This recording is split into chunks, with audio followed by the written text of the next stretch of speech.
یہ کتاب قرآن مجید فرقان حمید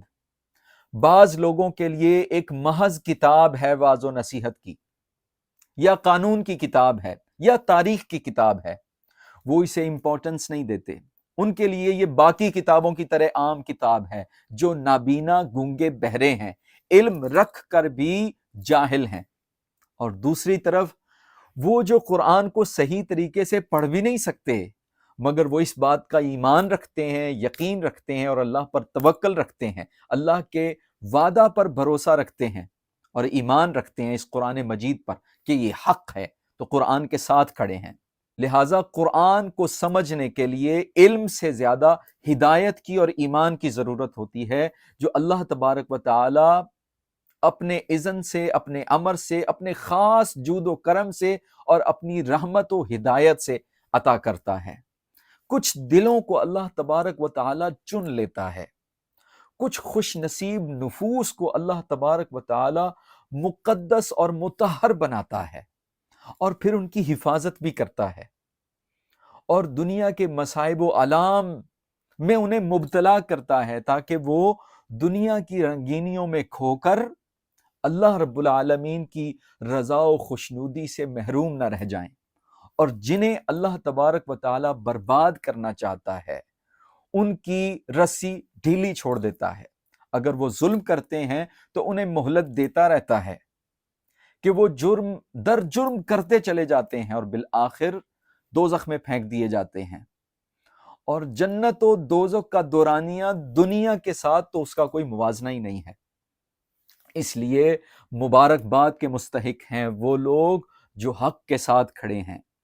حق کے لیے پی ایچ ڈی کرنے کی ضرورت نہیں ہے، نہ کسی یونیورسٹی سے سرٹیفکیٹ لینے کی ضرورت ہے، نہ کسی عالم دین سے جا کر سند لینے کی ضرورت ہے۔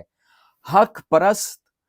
جتنی بھی آندیاں طوفان چل رہے ہوں، ظلم و جبر کا بازار گرم ہو، حق والا حق کے ساتھ قائم رہتا ہے، کھڑا رہتا ہے، چاہے آرے کے ساتھ اس کے دو ٹکڑے کر دیے جائیں، چاہے ان پر میزائل برسائے جائیں، گولیاں چلائی جائیں، ان کے جسموں کو چھلنی کیا جائے، ان کے گھر چار دیواری کے تقدس کو پامال کیا جائے، حق پرست حق کے ساتھ کھڑا رہتا ہے، سب کچھ قربان کر دیتا ہے۔ اور جب قربانی کا وقت آتا ہے تو اللہ تبارک و تعالیٰ اسے توفیق بھی عطا کر دیتا ہے، ہمت بھی عطا کر دیتا ہے، توکل بھی عطا کر دیتا ہے، اور رحمت کے حصار میں اسے لے لیتا ہے۔ پھر وہ ایثار کرنا، قربانی کرنا، جان دینا اب اس کے لیے مشکل نہیں ہوتا، اس کے لیے بہت آسان ہو جاتا ہے۔ اور دوسرے لوگ اس بات پر متحیر رہتے ہیں، حیران رہتے ہیں کہ یہ کس طرح اپنا سب کچھ لٹا دیتا ہے۔ قل ان صلاتی ونسکی ومحیای ومماتی للہ رب العالمین، اس کی جان و مال، عبادت، اپنا سب کچھ اللہ کے سپرد کر دیتا ہے۔ لہٰذا سب سے پہلے تو اللہ کا شکر ادا کرنا چاہیے ان لوگوں کو جو حق پرست ہیں، جن کے دلوں میں حق ہے۔ اور جب حق والوں پر ظلم کیا جا رہا ہوتا ہے تو دوسرا حق پرست چونکہ ایک جسم کی مانند ہوتا ہے، وہ بھی تڑپ جاتا ہے، مگر بالآخر اسے جو بشارت دی گئی ہے جنت کی اور تا ابد الآباد کے آرام و سکون اور مسرت اور فرحت والی زندگی کی، اس کے ساتھ وہ اپنا وہ مشکل وقت بھی کاٹ لیتا ہے۔ اللہ تبارک و تعالی صبر کی توفیق عطا فرمائے۔ اللہ رب العالمین حق پرستوں کے دلوں میں، ان کے جسموں میں، روحوں میں، نفسوں میں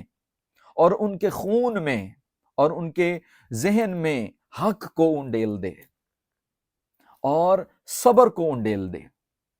حق ان کا بڑھتا چلا جائے اور صبر ان کا بڑھتا چلا جائے، اور اللہ کے ساتھ ربط اور وصال بڑھتا چلا جائے، اللہ کا قرب انہیں ملتا چلا جائے، یہاں تک کہ اسے موت آ جائے۔ موت تو پھر سب کو آنی ہے، موت کا تو کوئی بھی شخص انکار نہیں کر سکتا۔ یہ ایک بڑا ہی کم مدت دورانیہ ہے عزیزو، بہت کم وقت رہ گیا ہے۔ ایک کثیر وقت ہم گزار چکے ہیں، عالم ارواح سے چلے تھے، پھر اس کے بعد عالم اجسام میں آئے اور رحم مادر کے ذریعے اس دنیا میں آ گئے، دار البلا میں۔ اور جتنے بھی عالمین ہم پیچھے گزار چکے ہیں اور جتنے عالمین ہمارے بعد آئیں گے، عالم برزخ ہے، عالم محشر ہے، پھر عالم خلد ہے،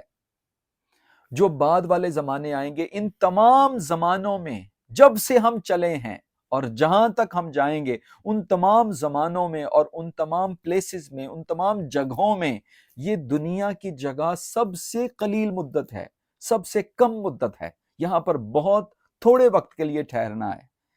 اسی طرح جس طرح آپ کسی اسٹیشن پر ٹھہرتے ہیں، گاڑی کے انتظار میں ہوتے ہیں، بس وہ موت کی گاڑی ہر وقت چل رہی ہے، کوئی کسی سٹاپ پر کھڑا ہے تو کوئی کسی اسٹیشن پر کھڑا ہے، جب وہ وہاں پر پہنچ جائے گی تو اسے اس میں بٹھا دیا جائے گا، وہ چاہے یا نہ چاہے، جب اس کا مقررہ وقت ختم ہو جائے گا تو موت اسے اپنے ساتھ لے جائے گی، پھر وہ عالم برزخ میں چلا جائے گا، وہاں سے حساب و کتاب کا مرحلہ شروع ہو جائے گا۔ لہٰذا مومن کو چاہیے کہ وہ آخرت کی تیاری کرے، مومن کو چاہیے کہ وہ آخرت کو ترجیح دے، دنیا کو ترجیح نہ دے۔ ہم چونکہ دنیا میں رہتے ہیں، ہر طرف سے دنیا نے ہمیں گھیرا ہوا ہے، دنیا کی زیب و زینت نے، دنیا کی رنگینیوں نے، دنیا کے عیش و آرام نے، دنیا کے فرحت نے ہمیں ہر طرف سے گھیر رکھا ہے۔ شب و روز ہماری آنکھوں کے سامنے دنیا چمکتی دمکتی دکھائی دیتی ہے، اور ہمارا نفس اس کے ساتھ بڑی مطابقت رکھتا ہے، ہماری خواہشات کے لشکر جو ہمارے جسموں میں موجود ہیں موج زن رہتے ہیں، کیونکہ اس کی خوراک اس دنیا میں رکھی گئی ہے، اور جنت کی لذتیں رکھی گئی ہیں اس دنیا میں۔ دنیا میں جنت کی لذتیں موجود ہیں، اور وہ جب ان لذتوں کو روح دیکھتی ہے، نفس دیکھتا ہے، جسم کے اعضاء دیکھتے ہیں، محسوس کرتے ہیں تو لپکتے ہیں اس کی طرف، مگر ایک امتحان کی گھڑی حائل ہوتی ہے۔ قرآن اسے بتاتا ہے کہ یہاں سے رک، قرآن اسے منع کرتا ہے، انبیاء منع کرتے ہیں، واعظین حق پرست علماء اسے منع کرتے ہیں کہ کچھ وقت کے لیے یہاں صبر کر، کہ تیرا رب ہمیشہ کے لیے عالم خلد میں جنت بنی کی شکل میں قائم ہونے والا ہے، اور تجھے اس سے کروڑ ہاتھ درجے زیادہ آرام و سکون کی زندگی میسر آنے والی ہے۔ لہٰذا اس دنیا کی زندگی میں مومن کا سب سے افضل اور اعلی عمل صبر ہے، اور صبر جسے نصیب ہو جاتا ہے تو سمجھ لیجئے کہ اللہ تبارک و تعالی نے تمام فضل و کرم، جود و کرم اور رحمتیں اس پر انڈیل دی ہیں۔ اس سے بڑھ کر کوئی نعمت نہیں ہے کہ اللہ تبارک و تعالی مومن کو صبر عطا کر دے۔ کوئی شخص اس وسوسے میں آ کر کے صبر نہیں مانگنا چاہیے کہ صبر کرنا پڑ جائے گا، تو اسے یہ سمجھ لینا چاہیے کہ آفت و بلا، مصیبت، آزمائش پر صبر نہیں ہوتا، صبر نعمت پر بھی ہوتا ہے، صبر فضل پر بھی ہوتا ہے، صبر کرم پر بھی ہوتا ہے۔ جو اللہ تبارک و تعالی نعمتیں عطا کرتا ہے اس پر بھی صبر کرنا ہے۔ صبر کا معنی و مفہوم بہت وسیع ہے۔ شب و روز مومن کو حالت صبر میں رہنا ہے، اس لیے اللہ رب العالمین سے صبر مانگنا چاہیے، اور حق کے ساتھ رہنا یہ مومن پر واجب ہے۔ مثل الفریقین کالاعمی والاصم والبصیر والسمیع هل یستویان مثلا افلا تذکرون۔ اتنے واضح فرق کے ساتھ حق اور باطل کو جدا کر دیا گیا ہے، جس طرح دن اور رات کو، نور اور ظلمت کو، گرمی اور سردی کو، بلندی اور پستی کو، سیاہ کو اور سفید کو، گندگی غلاظت کو اور صفائی اور طہارت کو جس طرح جدا کر دیا گیا ہے، واضح کر دیا گیا ہے، الگ الگ کر دیا گیا ہے، تنہا تنہا کر دیا ہے کہ ایک طرف حق کھڑا ہے اور دوسری طرف باطل کھڑا ہے، اور انسان کو ہدایت دے دی گئی ہے، سمجھا دیا گیا ہے، اس کے شعور میں داخل کر دیا گیا ہے کہ اس نے حق کو چوز کرنا ہے یا باطل کو چوز کرنا ہے۔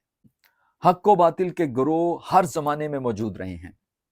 سچائی اور جھوٹ کے گروہ ہر زمانے میں موجود رہے ہیں، ظالم اور مظلوم کے گروہ ہر زمانے میں موجود رہے ہیں،